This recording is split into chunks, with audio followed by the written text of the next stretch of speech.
toujours. Dans l'actualité, entre le Mali et la Fédération de Russie, il existe désormais un cadre de collaboration en matière d'utilisation de satellites dans divers domaines d'application.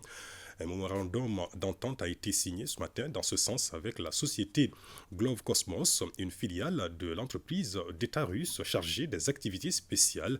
Envoyés spéciaux à Moscou, Yaya Konaté, Brahima Koulibaly.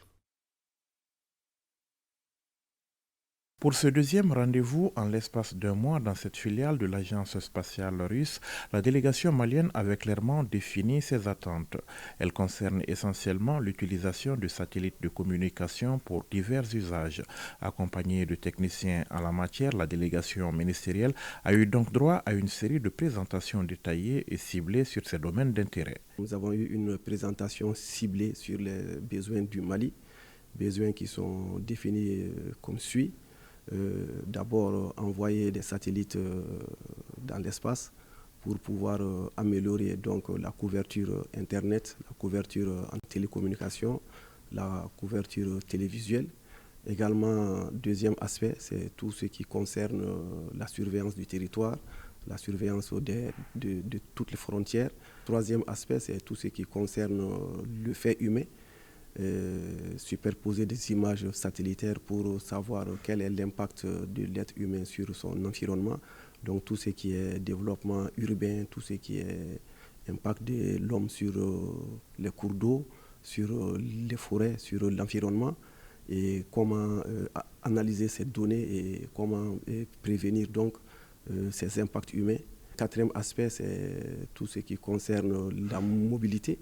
Donc, dans le futur, envisager toutes les tracés de voies de communication et ensuite tous les aspects liés donc, à la formation dans ces secteurs, que ce soit la cartographie, que ce soit l'application au domaine agricole, l'application au domaine de l'environnement. D'entrée de jeu, les deux parties ont donc signé un mémorandum d'entente, un document qui balise désormais la voie de la collaboration entre les deux pays dans ce domaine stratégique, un geste qui permet de passer par la même occasion à une phase opérationnelle dans la réalisation des projets envisagés. Les échanges doivent se poursuivre le 17 décembre.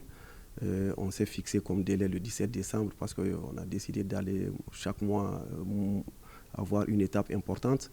Et d'ici le 17 décembre, l'objectif, c'est de finaliser le cahier de charge des besoins et de finaliser de leur côté leur offre commerciale et technique afin qu'à partir du 17 décembre, nous puissions signer des documents plus engageants et qui vont tracer les délais pour la mise en œuvre de tout ce que nous venons de dire.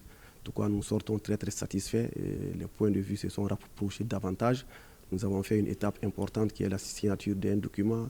Nous avons également une convergence de vues sur tous les projets.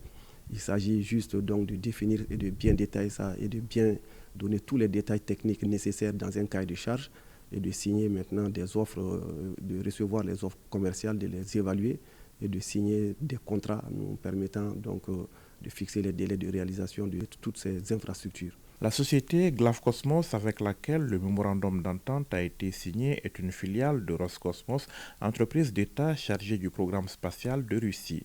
Parmi ses missions figure en bonne place la promotion des réalisations de l'industrie russe des fusées et de l'espace sur le marché mondial ainsi que la gestion de projets complexes au niveau international.